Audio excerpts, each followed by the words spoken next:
میں یہ بات بھی کہہ سکتی ہوں کہ بعض اوقات واقعی میں کچھ نہیں ہوتا بظاہر. یوسف علیہ السلام کو جب جیل میں ڈالا گیا, آپ کو پتہ ہے کتنے سالوں کے لیے ڈالا گیا؟ مجھے تو نہیں پتا. تو یہ میں نے جب تفسیر پڑھی تھی تو یہ بات امپورٹنٹ نہیں تھی کہ یوسف علیہ السلام جیل میں کتنے سالوں کے لیے گئے تھے, right. But what did he do in those years?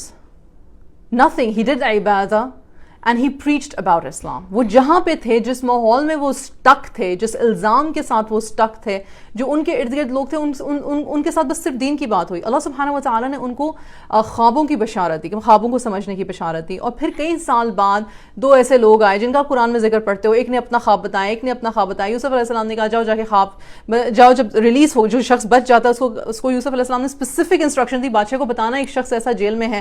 کیا اس شخص کو یاد رہا؟ اس کو یاد نہیں رہا, کچھ اور سال گزر گیا. سوچو, اللہ سبحانہ وتعالیٰ قرآن میں ایسی اگزامپل دیتے ہیں, انسان بس سوچے تو صحیح. ایک اور چیز میرے ذہن میں آئی تھی, ایوب علیہ السلام, جب یعقوب علیہ السلام یوسف علیہ السلام کے جو والد تھے, آتا ہے کہ وہ حزن سے اور غم سے وہ اندھے ہو گئے تھے. تو جب میں یہ سورہ پڑھ رہی تھی, ابھی پچھلے دنوں کی بات ہے, تفسیر نہیں سن رہی تھی, سورہ پڑھ رہی تھی اور پرانی تفسیر میرے دماغ میں چل رہی تھی. I was like, کتنی بڑی بلیسنگ تھی کہ وہ غم میں اندھے ہو گئے تھے. پتہ ہے کیوں؟ میری سوچ ہے, مجھے نہیں پتا, واللہ عالم. انسان ہے نا, انسان اپنے آپ کو اللہ سے کنیکٹ کرتا ہے, سوچتا ہے.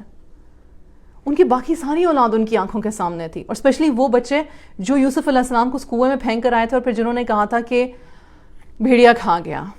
اور یعقوب علیہ السلام اللہ کے نبی ہیں, تو ان کو کوئی بات پتہ تھی, ہمیشہ سے کوئی بات ان کو پتہ تھی. اللہ سبحانہ وتعالیٰ نے کچھ تو ان کو بتایا ہوا تھا. جب وہ آخر میں سورہ یوسف کی جب آخر میں آپ آتے ہیں تو یعقوب علیہ السلام کہتے ہیں, اور میں نہ کہتا تھا کہ مجھے وہ پتہ ہے, مجھے اللہ نے کچھ بتایا ہوا ہے. میں پیرافریز کر رہی ہوں اس آیہ کو.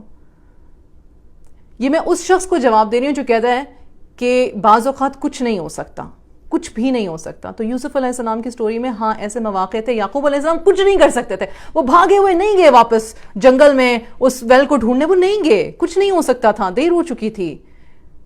پہلی چیز. دوسری چیز, یوسف علیہ السلام اس جیل میں سٹک تھے, وہ کچھ نہیں کر سکتے تھے, کوئی ان کو نکالنے کے لیے نہیں آ رہا تھا. اور جس شخص کو انہوں نے کہا کہ جا کے بادشاہ سے بات کرنا, وہ بھی بھول گیا. کچھ نہیں ہو سکتا تھا پر کچھ ہو رہا تھا. ہماری نظر میں کچھ نہیں ہو رہا ہوتا لیکن کچھ ہو رہا ہوتا. اور وہ یعقوب علیہ السلام والی بات کہ جب وہ اندھے ہو جاتے ہیں, تو جب میں وہ آیا پڑھی تھی تو میں سوچ رہی تھی کہ ان کے لیے کتنا پینفل تھا ان سارے بچوں کو دیکھنا جنہوں نے یہ ظلم کیا تھا, پر انہیں محبت ان بچوں سے بھی تھی اور وہ ان کے بھی باپ تھے. تو غم اور دکھ کے مارے جو ان کی بینائی چلی گئی, تو he was not able to see. جب آپ کسی سے ہرٹ ہوتے ہو اور وہ شخص آپ کے سامنے رہتا ہے تو وہ تکلیف اور بڑھ جاتی ہے. جب آپ جس شخص نے آپ کو ہرٹ کیا ہے اور بار بار ہرٹ کیا ہے, جب آپ اس کو دیکھتے رہتے ہو تو آپ کے اندر کی جلن اور کڑن اور تکلیف اور جسٹس کی خواہش, اور کہ اس کو بھی وہ پہنچے جو مجھے اس نے پہنچایا ہے, وہ بڑھتی چلی جاتی ہے. And then he became blind. He did not hate his kids. He did not say کہ تم لوگوں نے یہ کیا اور میں نے تم لوگوں کو آگ کیا اور فلانا. وہ نبی تھے, اللہ کے نبی تھے. ان کا صبر جمیل اللہ سبحانہ وتعالیٰ نے قرآن میں ڈسکرائب کیا. ہم اس صبر کو پہنچ بھی نہیں سکتے, لیکن ہم اس صبر کو ایٹ لیسٹ ممک کرنے کی کوشش ضرور کر سکتے ہیں. میں اگین یہ نہیں کہہ رہی کہ میں یہ سب کرتی ہوں, اور میں یہ نہیں کہہ رہی کہ یہ سب میرے اندر ہے. میں یہ ہرگز نہیں کہہ رہی اللہ کسی کو بھی ایسے صبر کو ٹیسٹ کرنا پڑے, اپنے صبر کو, یا اللہ کسی کو ایسی سچویشن میں نہ ڈالو. جب لوگ باتوں سے ٹریگر ہوتے ہیں تو مجھے سمجھ آتی ہے کہ کیوں ٹریگر ہوئے ہیں. مجھے سمجھ آتی ہے, مجھے پتا ہے کہ دل دکھتا ہے, مجھے پتا ہے کہ دل تڑپتا ہے اس بات کو کہ یہ تکلیف ختم کب ہوگی.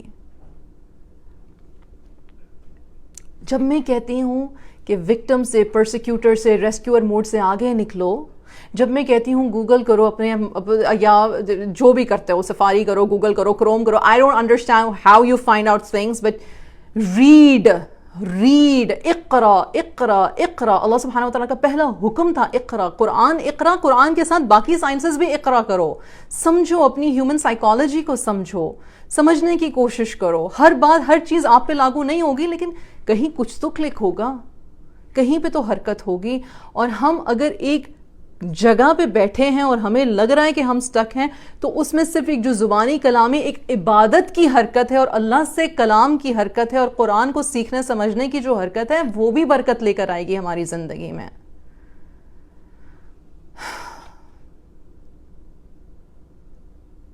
جس نے لکھا تھا میں آپ سے ایگری نہیں کرتی، آئی ہوپ وہ مجھے سن رہی ہے ابھی تک.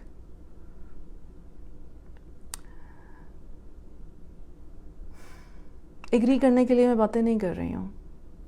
میرا کام لوگوں کو میرے سے منوانا نہیں ہے، اپنے آپ کو منوانا نہیں ہے. میں کوئی نہیں ہوں، میں کچھ نہیں ہوں، مجھے پتا ہے. آج سوشل میڈیا پہ ہوں، کل نہیں ہوں گے، کوئی فرق نہیں پڑے گا، کوئی فرق نہیں پڑے گا کسی کی ذات کو. بہت لوگ ہیں، بہت دنیا جس کو اللہ سبحانہ وتعالیٰ نے بہت علم دیا ہے اور اللہ سبحانہ وتعالیٰ نے ان کو ڈفرینٹ طریقے سے بلیس کیا ہے. بہت لوگ ہیں، آپ خود ان لوگوں میں سے لوگ ہیں، ٹھیک. لیکن اگر کوئی وسیلہ بنتا ہے اور اگر کوئی بات سمجھ میں لگتی ہے اور دل کو لگتی ہے تو اس میں بھی بولنے والے کا کمال نہیں ہے. میرا کوئی کمال نہیں ہے. رب ہے جو دل کھولتا ہے، رب ہے جو دل میں بات ڈالتا ہے، رب ہے جو آسانیاں پیدا کرتا ہے. ہم غلطیاں کرنے کے لیے بنائے گئے ہیں اور غلطیاں کرتے رہیں گے.